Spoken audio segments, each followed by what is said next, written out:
On January 24, 1961, a nuclear bomb fell out of the sky over North Carolina.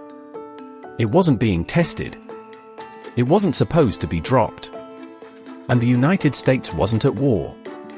The bomb had been inside an American B-52 bomber when the aircraft began tearing itself apart in midair. There were 8 men aboard. There were 2 thermonuclear weapons in the bomb bay. And suddenly, neither the crew nor the bombs were inside a controllable airplane anymore. One of the weapons fell clear. Its parachute opened.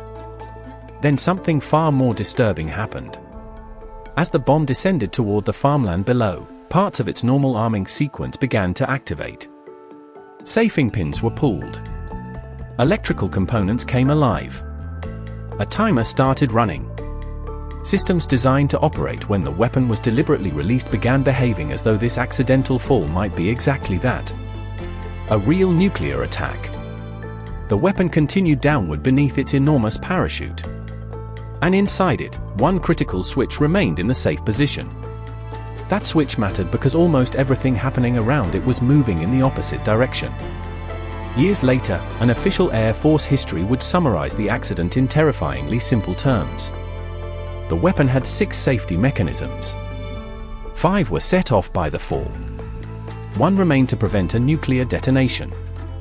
But even that isn't the strangest part of what happened over North Carolina that night. Because while investigators could eventually examine that bomb almost intact, there was another weapon aboard the B-52. Its parachute did not save it. It plunged directly into the ground. And when the military started digging for it, the Earth seemed determined to swallow it. This is the story of the night 2 American hydrogen bombs fell on North Carolina. The story of one bomb that came frighteningly close to completing the sequence it had been designed to perform in war. The story of another bomb that disappeared into a waterlogged field. And the story of the tiny electrical decision that separated an aircraft accident from something potentially far worse. To understand how 2 thermonuclear weapons ended up falling over American farmland, we have to begin not with the bombs, but with the airplane carrying them. In January 1961, the Cold War had entered one of its most dangerous periods. American and Soviet forces were building weapons capable of destroying cities in minutes. Intercontinental missiles were becoming increasingly important, but the strategic bomber was still one of America's central nuclear weapons systems. And few aircraft represented that strategy more clearly than the B-52 Stratofortress. It was enormous. 8 engines. Long swept wings. A bomber built to travel thousands of miles carrying weapons that could destroy targets deep inside enemy territory. But the B-52's purpose wasn't simply to fight a nuclear war. Its presence was supposed to help prevent one. The theory was deterrence. If the Soviet Union knew that attacking the United States would guarantee a devastating American response, then the safest decision was not to attack at all. For deterrence to work, however, the retaliatory force had to survive. That created a problem. A bomber sitting on a runway was vulnerable. A bomber already in the air was much harder to eliminate in a surprise strike. So Strategic Air Command built an extraordinary system around readiness. Aircraft. Crews. Tankers. Bases. Weapons. Procedures. Everything organized around the possibility that a warning could come at almost any moment. And that meant something difficult to imagine today. American bombers sometimes flew with real nuclear weapons aboard. Not training shapes. Not empty casings. Actual thermonuclear bombs. On the night of January 23 into January 24, 1961, one of those bombers was flying from Seymour Johnson Air Force Base in North Carolina. It was a B-52G. Inside were 8 crewmen. And inside the bomb bay were 2 Mark 39 thermonuclear weapons. Each represented a destructive force measured not in tons of explosive, not in thousands of tons, but in millions. The Mark 39 was a weapon created for the strategic nuclear age. It was large, heavy, and complex. And unlike earlier nuclear weapons where crucial nuclear material could be kept physically separate until needed, this generation included what was known as a sealed pit. The nuclear core was built into the weapon. That made operational handling easier. It also made safety engineering extraordinarily important. A nuclear weapon had to satisfy two completely opposite demands. When authorized and deliberately used, it had to work. But during every other conceivable event, a crash, a fire, an accidental release, an electrical failure, a mistake by a crew member, it had to refuse. Always work when commanded. Never work when not commanded. That sounds simple. Engineering, it was not. A nuclear bomb carried on an aircraft could experience vibration, heat, cold, electrical disturbances, mechanical shocks, fire, impact, structural breakup. And engineers had to imagine combinations of accidents that might imitate parts of the sequence the bomb was designed to recognize during an actual attack. In North Carolina, one of those combinations was about to happen for real. The B-52's mission brought it together with a tanker for aerial refueling. Aerial refueling was routine for Strategic Air Command. It allowed bombers to remain airborne for long periods and extended the distance they could travel. But during the attempted refueling, something was wrong. The tanker crew could see fuel escaping from the B-52. There was a leak in the bomber's right wing. The refueling was stopped. The problem was reported. At first, the situation was serious but manageable. The bomber still had experienced pilots. It was still flying. The crew still had time. The plan was to remain away from the base and burn off fuel before attempting to land. An aircraft carrying too much fuel can be dangerously heavy for landing. Reducing that weight could make the approach safer. But this wasn't a normal leak. It became dramatically worse. Fuel began leaving the aircraft at an extraordinary rate. The problem that had begun as something the crew might manage in the air was turning into a structural emergency.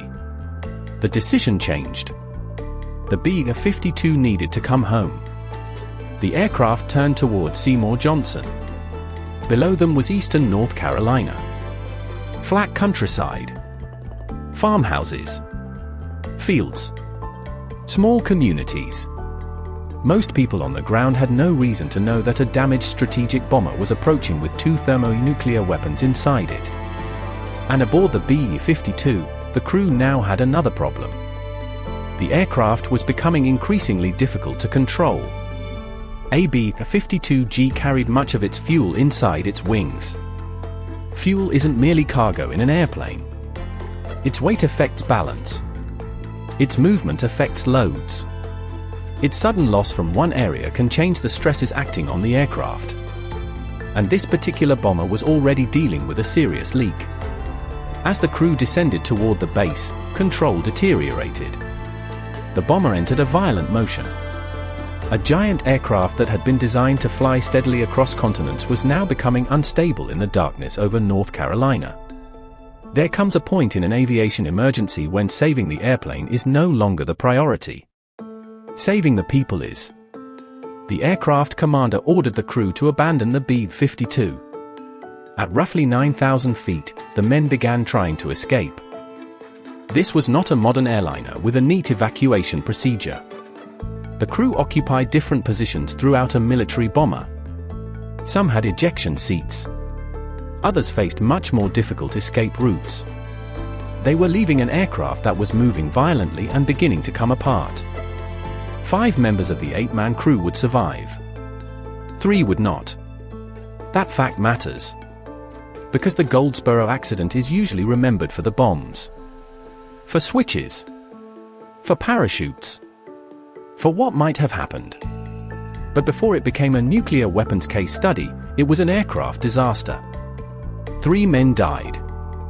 The survivors came down into the North Carolina night while pieces of their aircraft fell around them. Then the B-52 broke apart. And as its structure failed, the bomb bay could no longer contain its cargo. 2 Mark 39 thermonuclear bombs separated from the aircraft. From that moment, the story splits in two. Because the weapons began the same night inside the same bomber. But what happened to each of them was completely different. Investigators would call them Weapon Number 1 and Weapon Number 2. Weapon Number 1 is the reason Goldsboro became one of the most famous nuclear near-misses in history. As the B-52 tore apart, forces acting on the weapon pulled components that normally would have been manipulated during a deliberate release. The bomb left the aircraft. Then its parachute deployed. That detail sounds reassuring. A parachute means a softer landing. And physically, it did protect the weapon. But the parachute was also part of the weapon's delivery system. That is the contradiction at the center of Goldsboro. The thing that saved the bomb from smashing into the ground also helped make its fall look more like the sequence engineers expected during actual use. A Mark 39 was not simply a container full of explosive waiting for one button. A thermonuclear weapon requires a carefully controlled sequence. Events have to happen in the proper order. Electrical power has to become available. Safety devices have to permit the sequence to continue. Timing systems have to operate. The high explosive surrounding the nuclear primary has to be initiated with extreme precision. And only then can the nuclear stages of the weapon function. This complexity is one reason nuclear weapons do not simply produce nuclear explosions because they are dropped, burned, or struck. But complexity creates another problem. What happens when an accident accidentally produces several of the conditions that normally belong to the intended sequence? That was what Sandia engineers needed to determine after Goldsboro. Their report reconstructed the event step by step. As the aircraft disintegrated, safing pins associated with the weapon's arming rods were removed. From that point, the weapon began going through a sequence that resembled a normal release. The parachute opened. The thermal battery was activated. The timing system operated. The bomb continued downward. And then came the switch. Inside the weapon was an arm-safe mechanism. Its purpose was brutally straightforward. Safe meant the bomb must not be allowed to complete the path toward detonation. Arm meant that path could continue. When investigators examined Weapon Number 1, the switch was still in safe. That was decisive. The bomb descended all the way to the ground. Its parachute became draped in nearby trees. The weapon itself came to rest with remarkably little physical damage considering that only minutes earlier it had been inside a B-52 that disintegrated in flight. Recovery specialists approached something almost surreal. A thermonuclear bomb standing in North Carolina farmland. Parachute nearby. Aircraft wreckage scattered across the surrounding area. No nuclear crater. No destroyed city. No mushroom cloud. Just a weapon that had performed far more of its sequence than anyone wanted it to. Sandia's later analysis was blunt. From the point at which the aircraft breakup removed the safing pins, the weapon had essentially gone through a normal sequence of events. Detonation was prevented because the arm-safe switch remained in safe. This is where descriptions of Goldsboro can become misleading. You will often hear that every safety device failed except one. You will also hear that the bomb was literally one electrical contact away from destroying North Carolina. Those statements capture the seriousness of what happened, but the real engineering story is more precise. A nuclear weapon is a system. Different components perform different functions. Not every safety mechanism is simply a row of identical switches. And the two bombs did not experience identical sequences. What the declassified engineering analysis shows is disturbing enough without exaggeration. A real nuclear weapon was accidentally released during an aircraft breakup. The mechanical conditions of that breakup activated parts of the normal arming process. Its parachute deployed. Its internal power and timing sequence progressed. And the arm-safe switch stayed safe. That switch did its job. The question investigators had to confront was whether they were comfortable depending so heavily on it. Because a safety system is supposed to provide layers. If 5 independent barriers stand between an accident and catastrophe, the failure of one should not matter. The failure of two should still not matter. The entire philosophy is that no single credible accident should be capable of defeating enough protection to create a nuclear detonation. At Goldsboro, the accident had found an unexpected route through much of that protection. And yet, while engineers were examining the nearly intact first bomb, teams in another part of the crash site had a completely different problem. Weapon number 2 had not floated gently down beneath a parachute. It fell free. It hit the ground at high speed. And the ground where it landed was not solid rock. It was soft, wet North Carolina farmland. The weapon drove into the earth. The impact tore it apart. Parts were recovered. But another part continued downward. Recovery crews began digging. At first glance, that sounds straightforward. Locate the bomb. Excavate the soil. Remove the components. Secure the site. But the deeper they dug, the more difficult the ground became. Water entered the excavation. Mud collapsed. Equipment struggled. And the object they were trying to reach seemed to move farther away as the effort disturbed the saturated soil around it. Imagine the situation from the recovery team's perspective. Somewhere below them was a major component from a multi-megaton thermonuclear weapon. They knew roughly where it had entered. They knew they needed to recover it. But each attempt to expose it changed the ground. Digging created space. Water filled that space. Mud shifted. And the component sank deeper. This became a battle not against the bomb, but against geology. The harder the crews worked, the less cooperative the field became. Eventually, recovery reached the point where continuing was no longer practical. The Air Force later described the object being pursued as having reached a depth of around 50 feet. A portion of the weapon containing uranium could not be recovered.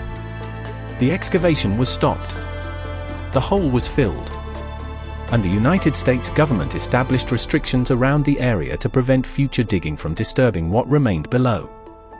Think about the contrast. Weapon number 1 survived almost intact. Its parachute opened. It went through much of an arming sequence that alarmed the engineers who studied it. Weapon number 2 smashed into the ground, broke apart and buried a portion of itself beyond practical recovery. The bomb that looked most dangerous electrically was recovered. The bomb that did not progress as far toward nuclear detonation became the one that physically refused to come back. That distinction matters because it tells us something important about nuclear accidents. There isn't one kind of danger. A weapon can create an immediate detonation risk. It can create a conventional explosive risk. It can scatter nuclear material. It can become inaccessible. It can create a recovery problem. And the same accident can produce several completely different problems at once. At Goldsboro, all of this happened before most Americans had even begun their day. But the military's larger problem was only beginning. Because the accident had exposed a weakness in the idea that a nuclear weapon could simply be made safe by stacking enough individual components between safe and arm. The weapon had experienced an environment its designers never intended.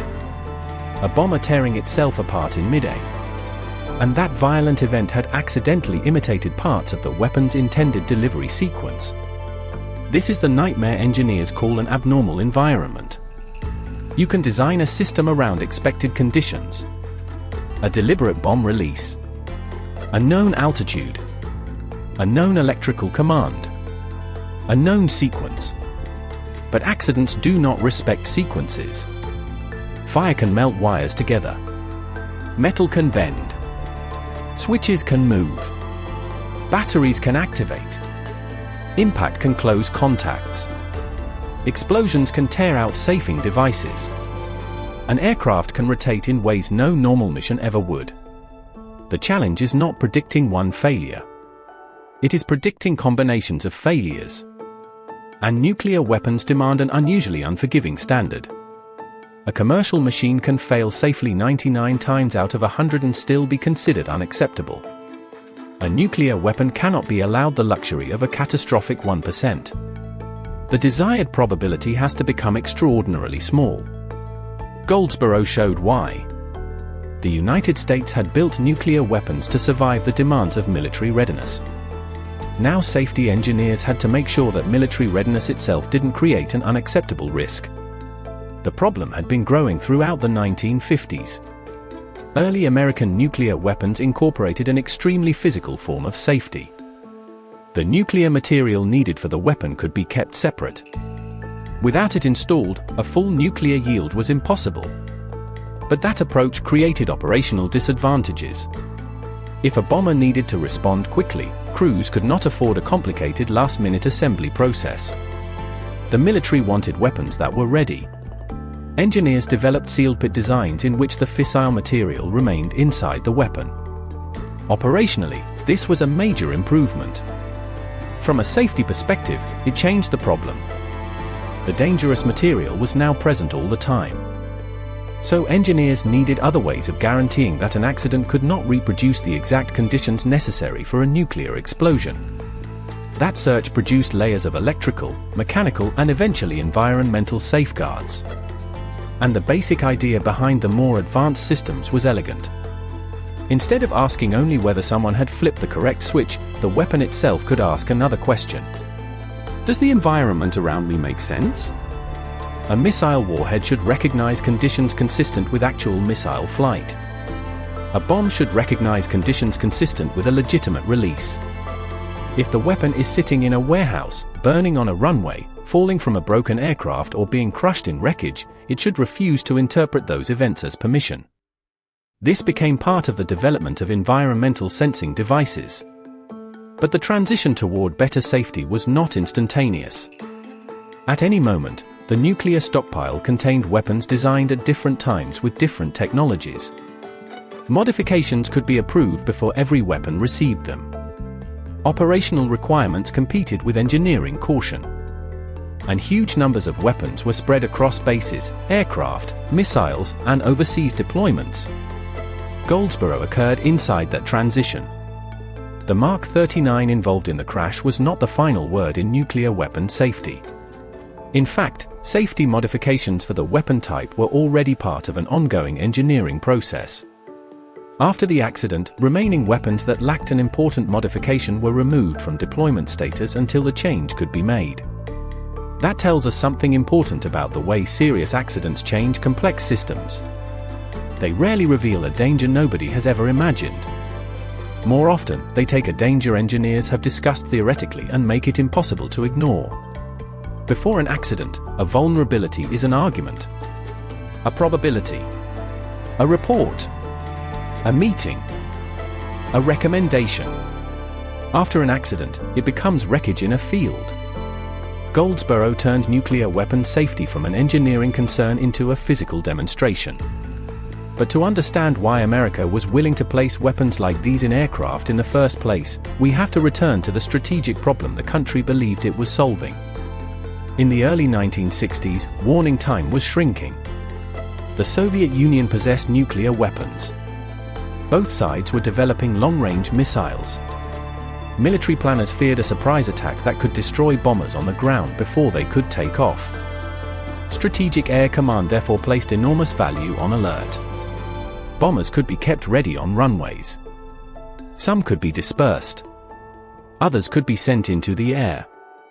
The terrifying logic of the system was that safety from enemy attack required accepting certain risks during peacetime. Every hour a nuclear-armed aircraft spent in flight created possibilities that didn't exist while the weapon sat inside a secure storage area.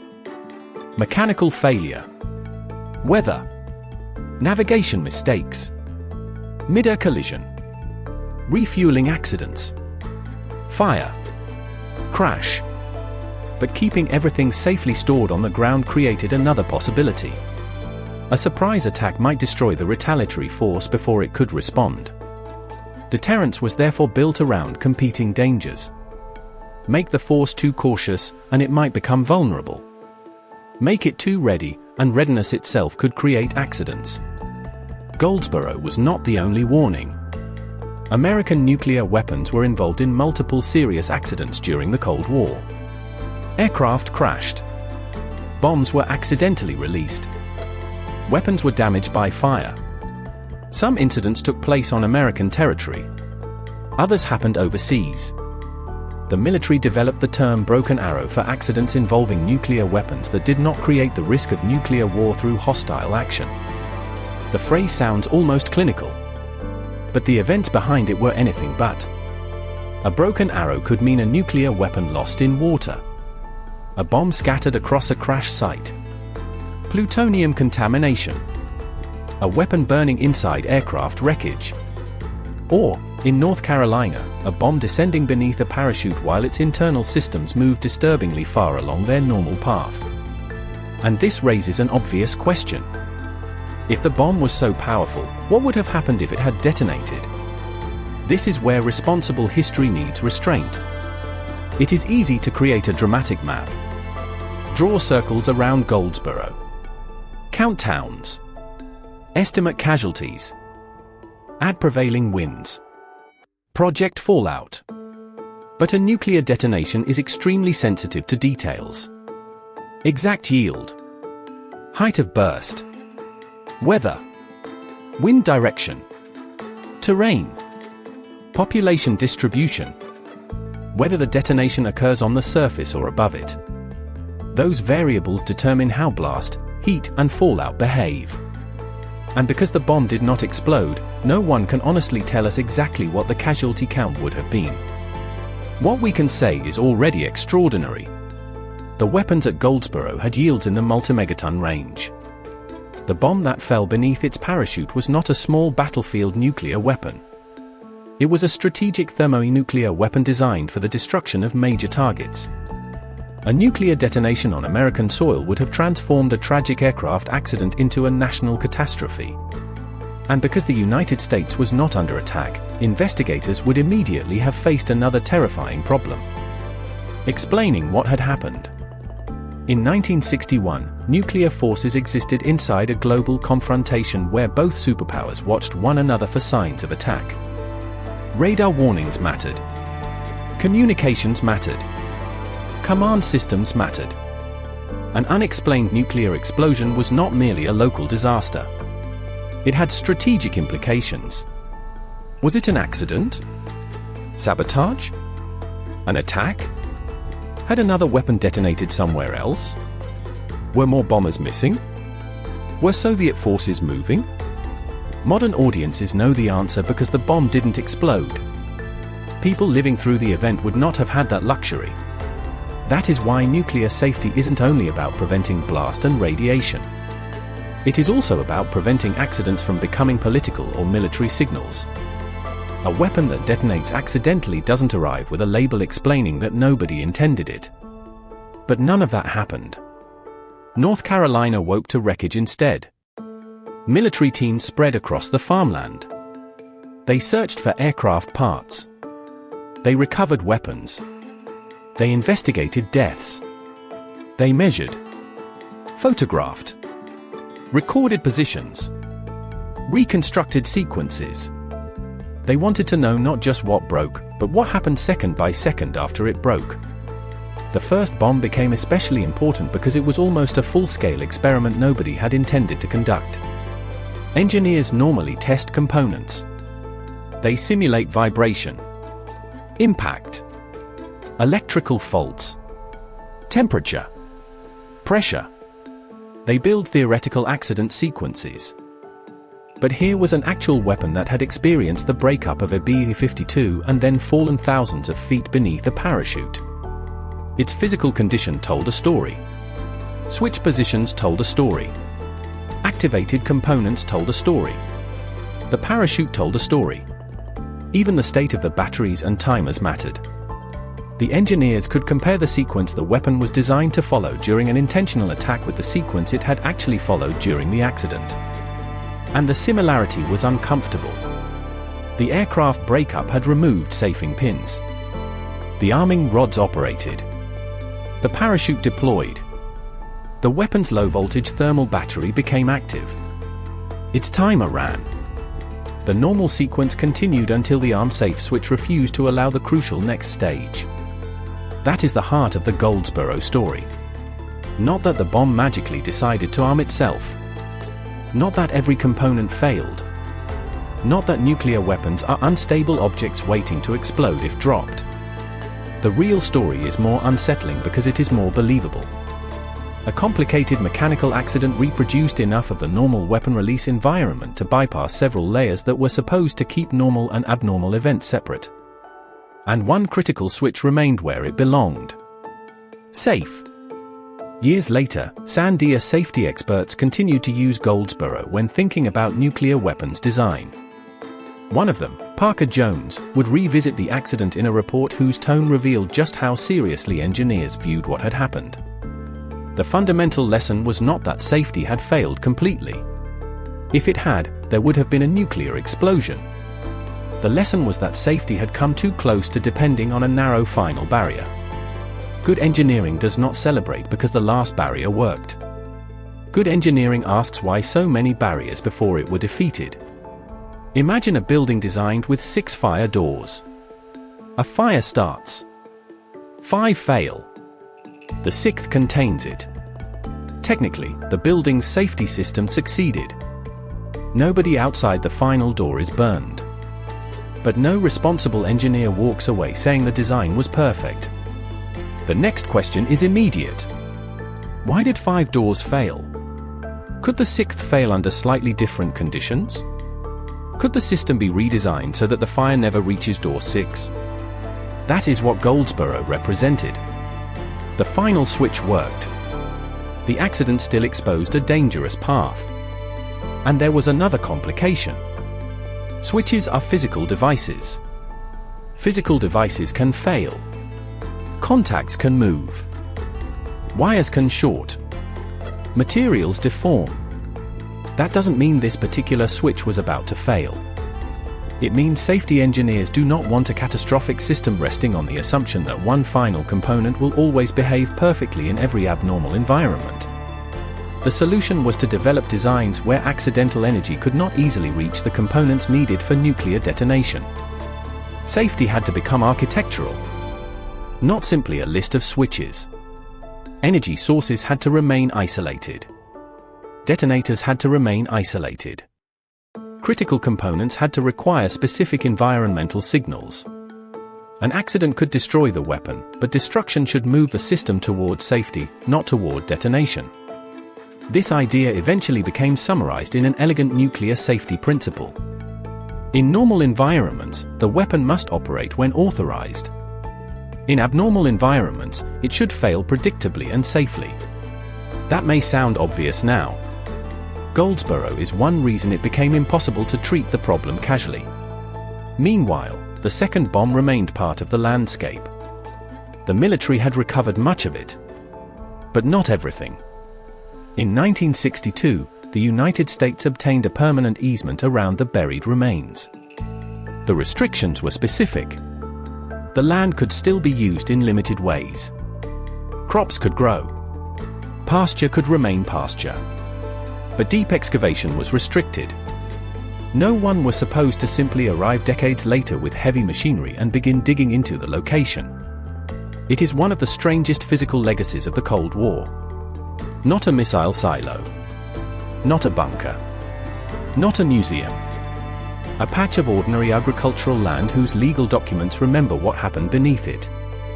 The Air Force later stated that there was no detectable radiation or hazard in or around the area when it publicly revisited the accident 50 years later. That is another detail often lost when the Goldsboro story becomes sensationalized. There isn't evidence of an active radioactive disaster slowly poisoning North Carolina. The unrecovered component is important because it demonstrates how difficult nuclear weapon recovery can become after a high-speed impact. Not because people nearby are secretly living above an ongoing nuclear emergency. The truth doesn't need that exaggeration. A thermonuclear weapon fell out of an American bomber. Part of it went so deep into waterlogged ground that the military abandoned further recovery. The government then restricted digging around the location. That is extraordinary on its own. But the crash also forced investigators to look at the airplane. Why had the B-52 come apart? The fuel leak had been the beginning. But the failure was tied to a broader issue involving stresses on the newer B-52G design. The B-52G and later H model used what were called wet wings. Instead of carrying all fuel in separate tanks placed within the wing structure, portions of the wing itself formed the fuel tanks. This allowed greater fuel capacity and improved range. But changes in structure and fuel distribution also changed the stresses the wing experienced. The Goldsboro crash became part of the evidence engineers used to improve the aircraft. Later modifications strengthened vulnerable areas. The B-52 itself survived as a weapon system. In fact, its service life became almost absurdly long. The aircraft that once symbolized the early nuclear Cold War continued flying through conflicts and generations that its original designers could never have imagined. But the B-52 that broke apart over North Carolina never reached the runway. Its fragments landed across farmland. 3 members of its crew never came home. And 2 weapons that had been designed to deter a Soviet attack became hazards inside the country they were supposed to protect. There is an uncomfortable symmetry in that. Deterrent required readiness. Readiness required weapons close to operational forces. Operational forces involved machines. Machines fail. Therefore, the system created to prevent nuclear war also had to become extraordinarily good at preventing itself from producing a nuclear disaster. That challenge became more important, not less, as arsenals grew. During the Cold War, the United States and Soviet Union eventually possessed tens of thousands of nuclear weapons between them. Every weapon had a life beyond the dramatic moment imagined in war plans. It had to be manufactured, assembled, transported, stored, maintained, inspected, moved again, loaded, unloaded, sometimes flown, sometimes placed aboard missiles, sometimes carried at sea, eventually retired and dismantled. Every step created interfaces between humans, machines, and explosives. Nuclear safety therefore isn't primarily a story about what happens after somebody presses the button. It is a story about preventing every other action from becoming equivalent to pressing it. Goldsboro exposed how subtle that problem could be. Nobody aboard the B-52 ordered a nuclear strike. Nobody intentionally released the weapons. Nobody armed weapon number 1 for combat. The aircraft simply broke apart. Physics performed the actions. The force of the breakup pulled mechanical components. Gravity separated the weapon. Airflow deployed the parachute. Pressure changed as the bomb descended. Internal systems responded. A sequence that had been designed around deliberate human decisions began to advance because an accident recreated some of the expected physical conditions. This is why environmental sensing eventually became so important. A weapon should not simply ask whether a wire has voltage. It should look for a sequence of environmental evidence that makes sense only during intended use. Acceleration, pressure, timing, motion. Conditions that are difficult for a crash or fire to reproduce in the correct order. And even then, the philosophy must assume that strange things happen. Because Goldsboro was strange. The aircraft did not simply crash intact. It spun. It broke apart. Components separated. One bomb deployed a parachute. The other didn't.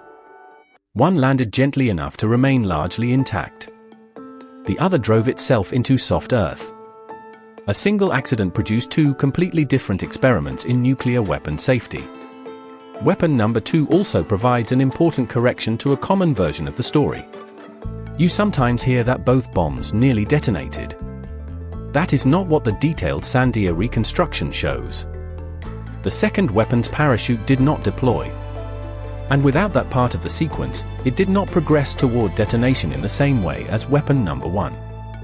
Its danger became primarily physical recovery and contamination management rather than the same kind of near-complete arming sequence. That distinction makes the first bomb even more important. Its near miss wasn't simply a product of the B-52 carrying nuclear weapons. It depended on a very specific sequence. Aircraft breakup, mechanical release, parachute deployment, internal activation, safe switch. Change any one of those events, and the result could be completely different. That is how accidents work. Afterward, they can look almost inevitable. One event seems to lead perfectly into the next. But before they happen, there are countless branching possibilities. Goldsboro happened to choose a branch that became frighteningly close to the weapon's intended operational path. And then it stopped. There is another reason the accident matters. It happened at the beginning of a decade that would repeatedly test the world's nuclear safety systems. Less than 2 years later, the Cuban Missile Crisis would bring the United States and Soviet Union closer to direct nuclear confrontation than at perhaps any other point in the Cold War. Throughout the decade, American bombers would continue airborne nuclear alert missions. In 1966, a B-52 collided with a tanker over Palomares, Spain. Nuclear weapons fell. Conventional explosives in some of them detonated, spreading radioactive material. In 1968, another B-52 carrying nuclear weapons crashed near Thule in Greenland. Again, a fire. Again, weapon destruction. Again, radioactive contamination. Different accidents. Different outcomes. But the recurring lesson was impossible to miss. The more frequently nuclear weapons were moved through the world, the more opportunities existed for rare mechanical failures to become nuclear weapons emergencies. Airborne alert offered strategic advantages. It also multiplied exposure to aviation risk. Eventually, continuous airborne alert operations ended. Other parts of the nuclear triad became more important. Submarine-launched missiles could remain hidden at sea. Land-based intercontinental missiles could be protected in silos and kept ready without placing nuclear bombs aboard aircraft for endless hours of peacetime flight. Bombers remained part of the deterrent. But the balance changed. Goldsboro alone did not cause that transformation. No single accident explains the evolution of nuclear strategy. But Goldsboro became part of the evidence. A reminder that deterrent systems could create their own dangers. Back in North Carolina, however, none of those grand strategic questions were visible. There was mud, wreckage, farm equipment, recovery crews, pieces of an aircraft, a giant parachute hanging among trees. The first bomb was disassembled and made safe. The second required excavation. Families in the area had suddenly become neighbors to one of the most consequential military accidents in American history. And for years, much of the technical detail remained outside public understanding. The accident itself was reported. People knew nuclear weapons had been involved. But the precise behavior of the bomb's internal safety systems was classified. That gap between what happened and what the public knew helped create competing versions of the story. Some accounts minimized the danger. Others exaggerated it. Numbers changed. Weapon yields were misstated. Descriptions of safety systems became simplified. The story mutated into something easier to repeat. A bomber crashed. A bomb almost exploded. One switch saved America. That version is memorable. But declassified documents eventually allowed a much more interesting story to emerge. Engineers had documented the sequence almost immediately. They drew diagrams, compared normal weapon operation with accident behavior, identified which devices activated, identified which did not, and asked what changes were necessary. Those records show experts taking the accident extremely seriously. Not because they thought a nuclear explosion had almost occurred by magic, but because the weapon had demonstrated that a violent accident could create electrical and mechanical conditions closer to intended use than designers wanted. When a safety engineer looks at an accident, survival isn't the end of the analysis. It is the beginning. Why did the system survive? Was survival guaranteed by design? Or was survival dependent on a favorable coincidence? Could a similar accident occur tomorrow with one small difference? Could that difference move a switch? Short a circuit? Change a pressure signal? Prevent a parachute from opening? Cause a different component to fail? The purpose of accident investigation is to turn luck into engineering. If something survived because one component happened to remain intact, redesign the system so it can survive even if that component fails. That philosophy became increasingly central to American nuclear weapon safety. Future systems incorporated stronger isolation between electrical energy and detonators. Designs attempted to make critical components predictably fail in abnormal environments before they could accidentally produce the precise signals needed for nuclear detonation. Environmental sensing became more sophisticated. Use control systems evolved. Procedures changed. And perhaps most importantly, engineers developed a more skeptical attitude toward the idea of absolute safety. No complex technical system can honestly promise zero risk. Aircraft crash. Ships sink. Missiles explode. Computers malfunction. People make mistakes.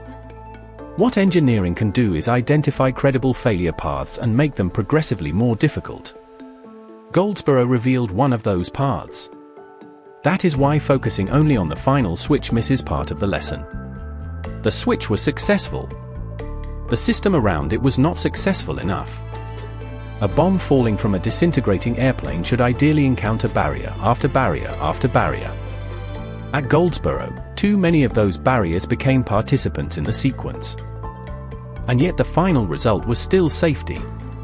That tension is what makes the accident so valuable historically. It is both a story of failure and a story of success. The aircraft failed catastrophically. 3 crewmen died. Nuclear weapons were accidentally released. One weapon advanced through much of its normal arming sequence. Part of another weapon could not be recovered. Those are failures. But the nuclear safety system ultimately prevented a nuclear detonation. Recovery teams secured the site. Engineers studied the weapons. Designs were improved. Those are successes. History becomes distorted when we insist that an event must be only one thing. Either a miracle escape from certain destruction, or proof that the safety systems worked perfectly. Goldsboro is neither. It is evidence that the safety systems worked at the point that mattered most, and evidence that engineers had good reason to demand better systems afterward. There is one more detail worth considering. The weapon beneath the parachute had been designed to create a nuclear explosion only under very specific conditions. Those conditions involved more than simply falling. The bomb's internal sequence included energy generation, timing, altitude-related inputs, and the controlled delivery of high voltage to the detonating system. The armed safe switch interrupted that path. Without the correct path, the conventional high explosive surrounding the nuclear primary could not create the precisely coordinated implosion required for a nuclear yield. That precision matters. A nuclear weapon is not like a pile of dynamite where any violent explosion produces the full intended effect. The conventional explosives must act in a carefully engineered way. The nuclear primary must function. That primary must then create conditions required for the thermonuclear secondary. Break the chain anywhere, and the multi-megaton nuclear yield does not occur. At Goldsboro, the chain broke. That is the physical reason there was no nuclear explosion. Not fate. Not a mysterious refusal. An electrical and mechanical safety state. Safe. The word seems almost absurdly small compared with what depended on it. One position on one component inside one weapon falling toward one field. But engineering often reduces enormous consequences to small physical states. Valve open. Valve closed. Circuit complete. Circuit broken. Rod inserted. Rod withdrawn. Safe. Arm.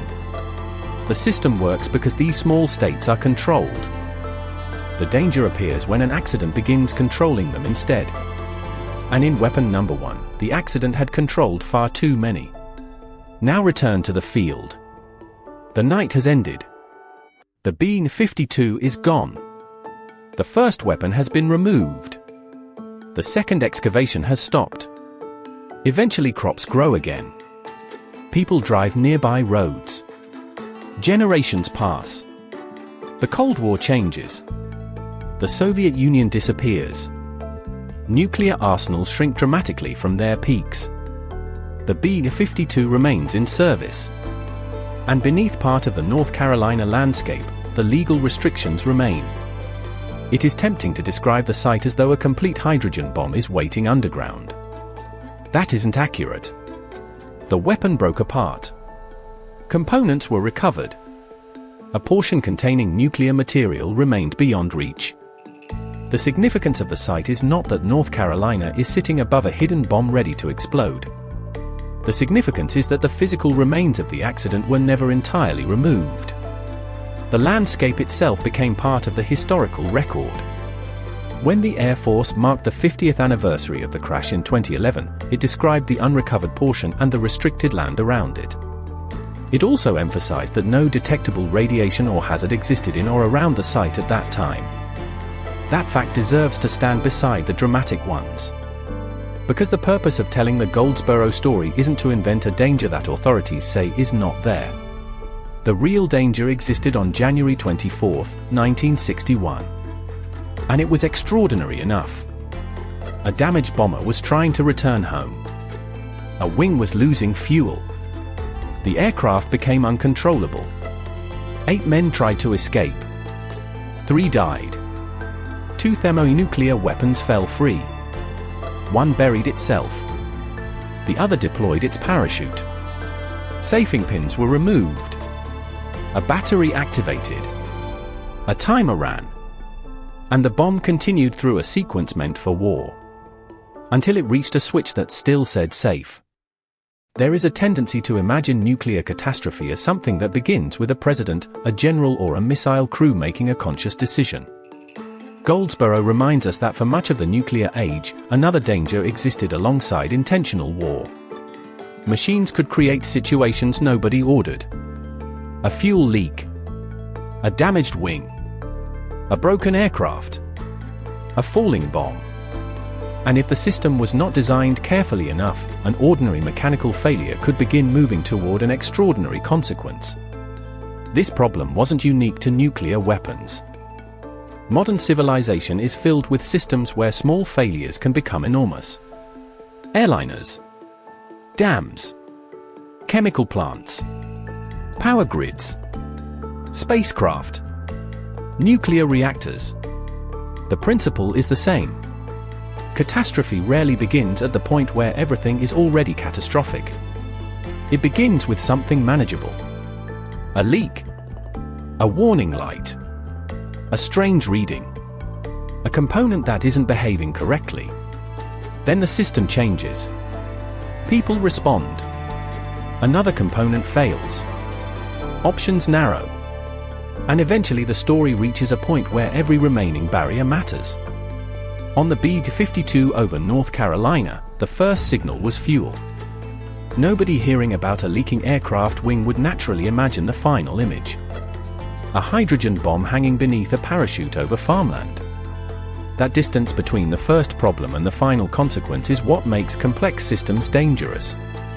The connections are hidden until the accident exposes them. A fuel system is connected to wing structure.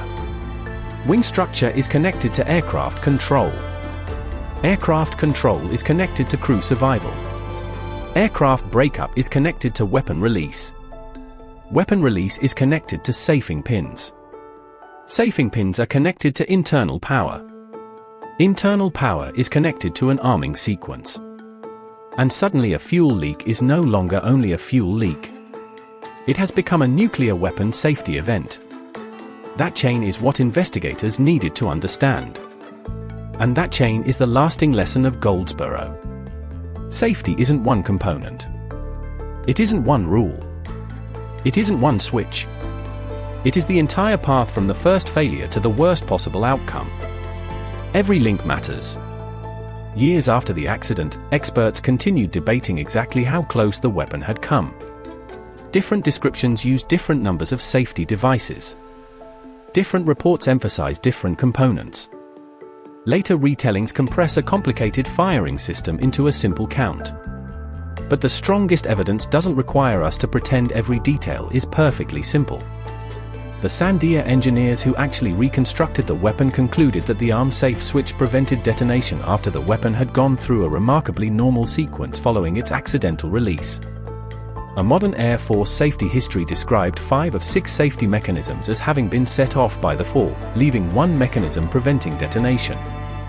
Those are serious assessments from the institutions responsible for understanding the weapon. They are enough. We don't need to say that North Carolina was guaranteed to disappear. It wasn't. We don't need to claim that the bomb was seconds from automatically exploding. The exact firing system was more complicated than that. We don't need imaginary casualty maps. The documented sequence is more compelling than the exaggeration. A 4-megaton class thermonuclear weapon left a disintegrating American bomber. Its parachute deployed. Much of its normal arming sequence occurred. And one critical safety state stopped the sequence. That happened. The second weapon also happened. It struck the Earth. It broke apart. Recovery crews dug until saturated ground defeated them. A portion remained below. That happened. 3 crewmen died. 5 survived. That happened. And engineers changed the systems they trusted afterward. That happened. The truth is already almost impossible to believe. Perhaps that is why Goldsboro remained such a powerful story even after the Cold War ended. It compresses the entire nuclear age into one North Carolina field. The technology, the fear, the readiness, the human cost, the engineering, the secrecy, the bureaucracy, the accident, the recovery, and the narrow margin between an event that becomes a historical curiosity and an event that changes a nation. When we look backward, it is easy to believe that because catastrophe did not happen, it could not have happened. History doesn't work that way. Outcomes hide their alternatives. Every successful landing makes the failed engine look less frightening afterward. Every contained fire makes the broken sprinkler seem less important. Every safety system that barely succeeds can create the illusion that the system was never truly in danger. Goldsboro's declassified records strip away that illusion. Engineers themselves were worried. They studied the accident. They modified weapons. They reconsidered safety philosophies. They did not look at weapon number 1 and conclude that everything had worked exactly as intended. They looked at it and asked how an accidental aircraft breakup had managed to reproduce so much of the bomb's normal sequence. That question matters more than any sensational headline. Because it turns Goldsboro from a story about luck into a story about learning. The final switch held. Then engineers tried to make sure future weapons would not need to depend on one final switch holding. That is how safety advances. Not because accidents prove a system is safe. Because accidents reveal exactly where it isn't safe enough. Today, the landscape north of Goldsboro does not advertise what happened there. There is no gigantic crater. No radioactive exclusion zone surrounding a destroyed city. No monument visible from space. The countryside looks like countryside. And perhaps that is the most unsettling image with which to remember the accident. Because nothing about an ordinary field tells you that 2 thermonuclear weapons once fell into it. Nothing about the trees tells you that a giant parachute once settled among them with a nuclear bomb attached. Nothing about the soil tells you how far recovery crews once dug. Nothing about the horizon tells you that a B-52 carrying 8 men came apart above it. The evidence is quieter now. Records. Engineering diagrams. Crash reports. An easement. Photographs. The memories of people who were there. And one switch drawn into the history of nuclear weapons safety. A switch that did exactly what it was supposed to do. Remain safe. The Cold War produced machines of almost unimaginable destructive power. But those machines were still made of ordinary physical things. Metal. Wires. Batteries. Springs. Switches. And on January 24, 1961, above the farms of North Carolina, the difference between a broken bomber and a nuclear disaster ultimately passed through those ordinary things. The bomber was lost. 3 men were lost. 2 hydrogen bombs fell from the sky. One disappeared deep into the earth. The other nearly completed the sequence for which it had been built. And then it stopped. Not because the accident ended. Not because the bomb landed. Not because someone on the ground intervened. It stopped because inside that falling weapon, one final command had never been given. Arm. The switch still said safe. And North Carolina never saw the explosion that weapon had been built to create.